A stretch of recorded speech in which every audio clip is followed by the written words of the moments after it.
Animation triggers are the glue between your Angular component state and smooth visual transitions. Without them, your animations sit dormant in metadata, never knowing when to run. So what exactly do triggers do?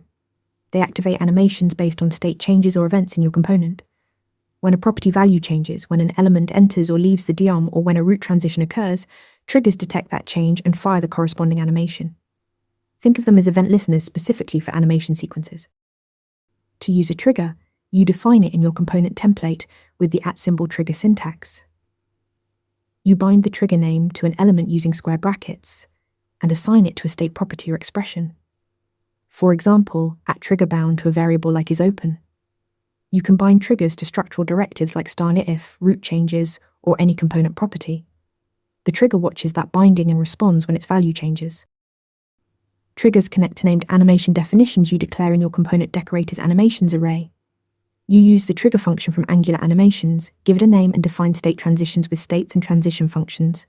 The trigger name in the template must match the name in your metadata. This separation keeps your animation logic organized and reusable across multiple elements. Here's a practical example. An expand collapse trigger might toggle between collapsed and expanded states based on a Boolean property. When the user clicks a button, the property flips, the trigger detects the change, and Angular smoothly animates the height and opacity. Enter and leave animations for list items use the void state to fade elements in and out as they're added or removed. Animation triggers bridge component state to visual motion, giving users smooth, delightful experiences. Master them, and your Angular apps will feel polished and professional. Practice with Interview Mentor to nail your next technical interview. Want to get better at answering questions like this? With Interview Mentor, you practice real interview questions out loud. You get personalized feedback and a grade on every answer, and you can track your improvement over time.